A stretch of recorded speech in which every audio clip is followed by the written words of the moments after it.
Penjabat Bupati Aceh Besar Muhammad Iswanto menyambut baik keberangkatan jemaah umroh langsung dari Bandara Internasional Sultan Iskandar Muda pada Kamis siang 12 Januari 2023. Alhamdulillah, pasca pandemi COVID-19, kini jemaah umroh asal Aceh sudah bisa kembali menikmati perjalanan umroh langsung dari Aceh ke Tanah Suci. Kata Iswanto di sela-sela kegiatan pelepasan keberangkatan jemaah umroh dengan pesawat Lion Air tersebut. Para tamu Allah SWT sebanyak 210 orang itu dilepas oleh PJ Gubernur Aceh yang diwakili asisten 2 Insinyur Mawardi.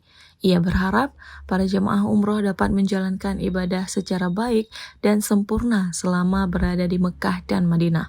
Penerbangan langsung dari Aceh ke Tanah Suci ini disambut baik oleh jemaah yang berasal dari berbagai kabupaten kota di Aceh. PJ Bupati Muhammad Iswanto menambahkan, kesempatan berumroh merupakan rahmat yang patut disyukuri. Sebab saat pandemi COVID-19, ibadah umroh sempat terhenti.